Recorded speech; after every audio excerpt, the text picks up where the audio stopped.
Hey everybody, welcome to another episode of Happy Shows 3D. I am your host Fergie. I just finished printing some D&D miniatures. Just started picking up the game, playing, trying to nail the miniatures, which is quite the trick. It's such a small scale, small resolution.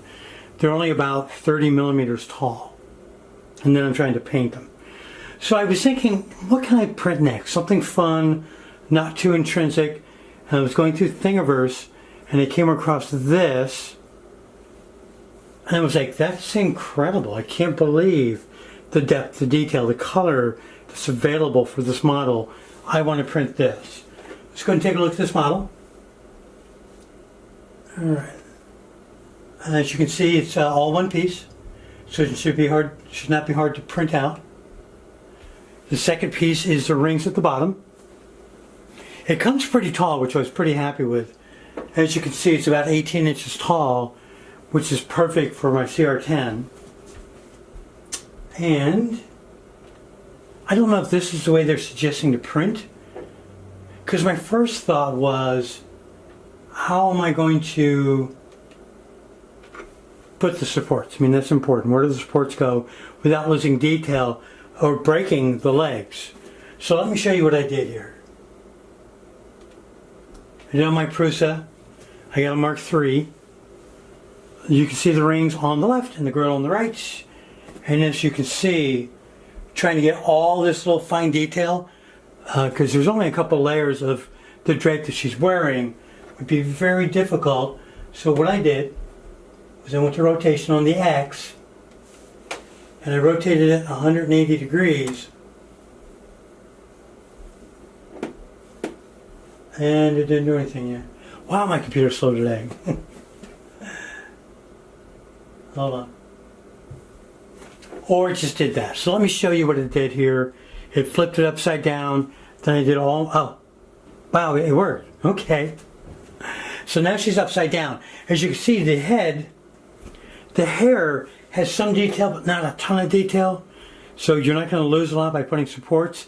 And then what I did was I took off place on bed and I elevated about 10 millimeters off the bed. The reason I did that was I didn't want a flat spot on the top of her head. So when I do the supports, it's just to find support points instead of smushing it down on the bed itself. So let's see what we have here. Alright. Let me go and show you what we came up with. So here she is. Like I said before, her head is not exactly touching. There's a lot of support on the head. But then if you look, all the supports where the hair is, which I can work with, and the legs and the frock that she's wearing, almost no support. So as you can see, the fine lines here printed straight up. I put them straight up in the air, so these were printed on their own without supports. And then to make it even better, I did the rings in gold. Yeah, that's right. That is definitely my favorite color. Go. The gold is amazing. I love this. This is from, let me take a look.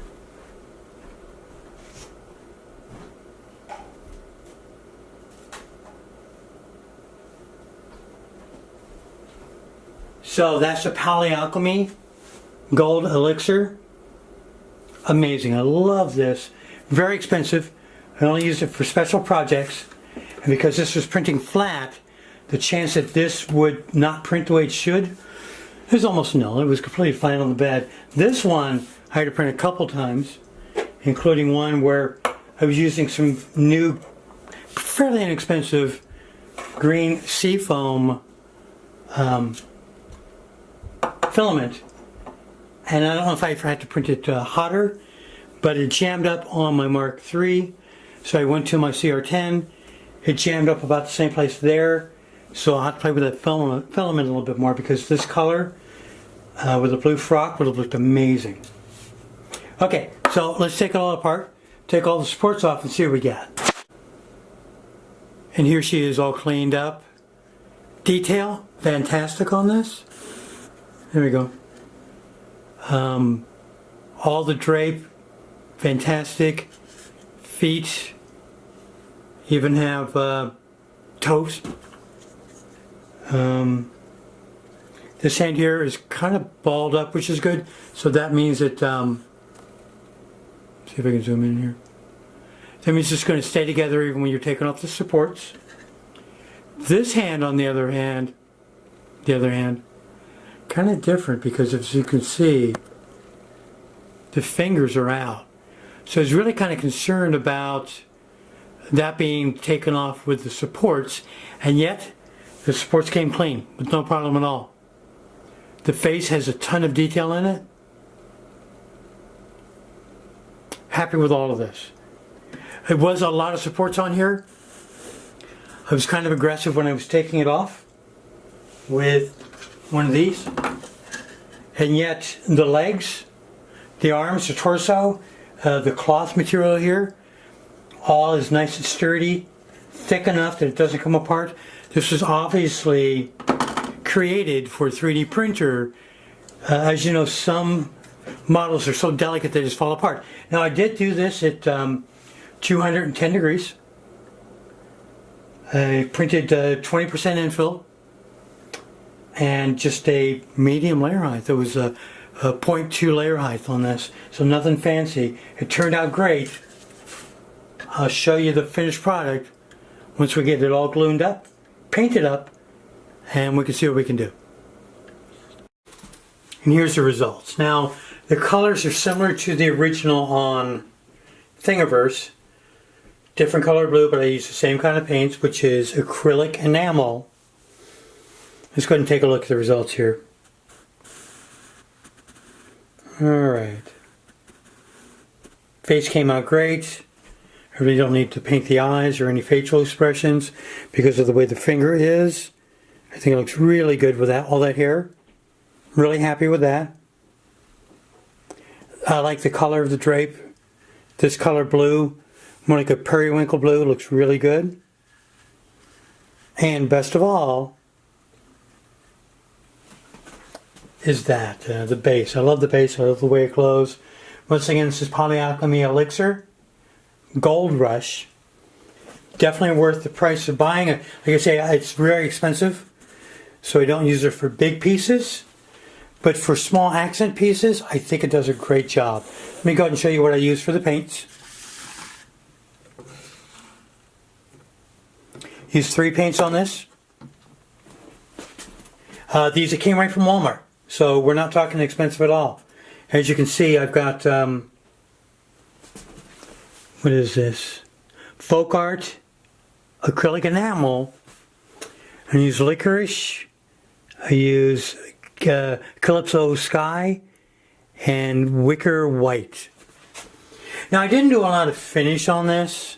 I didn't try to use some kind of chemicals to smooth the layers. I didn't sand it too much, just a little bit to get the burrs off. What I did instead, which I think has really worked well for me, is I painted, and then I used that sort of like the filler, and I did a light sand with 220 on top of the paint, and then I painted it a second time. Now, I could have done that and painted it a third time, but I was pretty happy with second. As you can see, layer lines are still there, so you know it's 3D painted, but they're not egregious. There's not a lot of thick layer lines. This was done on a Prusa Mk 1.5, which is their normal, instead of 2.0, 20% infill. Used just generic white, and then the Polyalchemy gold. And all in all, I mean, I could have gone with a higher resolution, but I don't see why I should, because this turned out really well, I think. Especially in the legs and the face. I mean, even the hands. Now I did use, as you saw, full supports, and even with the supports and the separation I have with the Mark III, they came off without damaging the fingertips. Okay, so this was an artsy version of Average Joe's 3D. I did post a make for this on Thingiverse, so if you want to take a look at the link below, You can see how it looks when I took a picture of it and posted it on Thingiverse. As always, just add your comments below and please subscribe so we can grow the channel. Hope you guys had fun on this episode and you have a great day.